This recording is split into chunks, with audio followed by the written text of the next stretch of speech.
Panglima TNI Jenderal Andika Perkasa menegaskan akan memproses pidana oknum prajuritnya yang melakukan tindakan berlebih terhadap supporter saat tragedi di Stadion Kanjuruhan Malang pada Sabtu malam.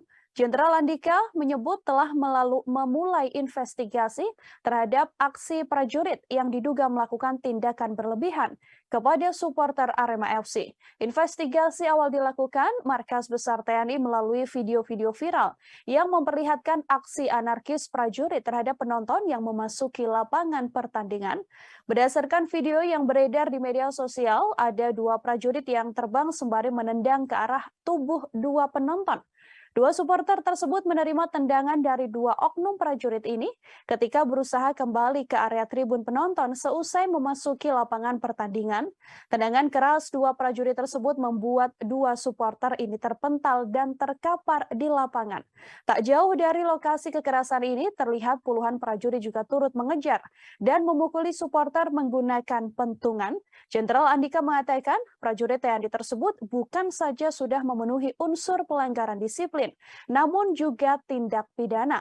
Jenderal Andika lantas mengimbau masyarakat yang merekam tindakan prajurit dalam tragedi Kanjuruhan agar dikirim pada dirinya maupun pusat penerangan Puspen TNI untuk ditindaklanjuti.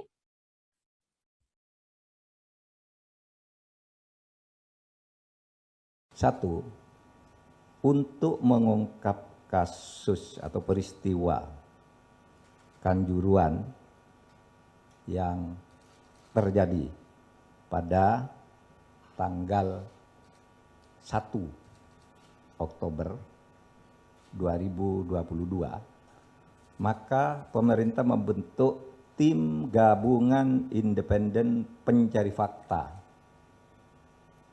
atau TGIPF yang akan dipimpin langsung oleh Menko Polhukam, yang keanggotaannya akan ditetapkan paling lama dalam 24 jam ke depan, yang nantinya akan terdiri dari pejabat atau perwakilan kementerian yang terkait, kemudian organisasi profesi olahraga, sepak bola, pengamat, akademisi, dan media.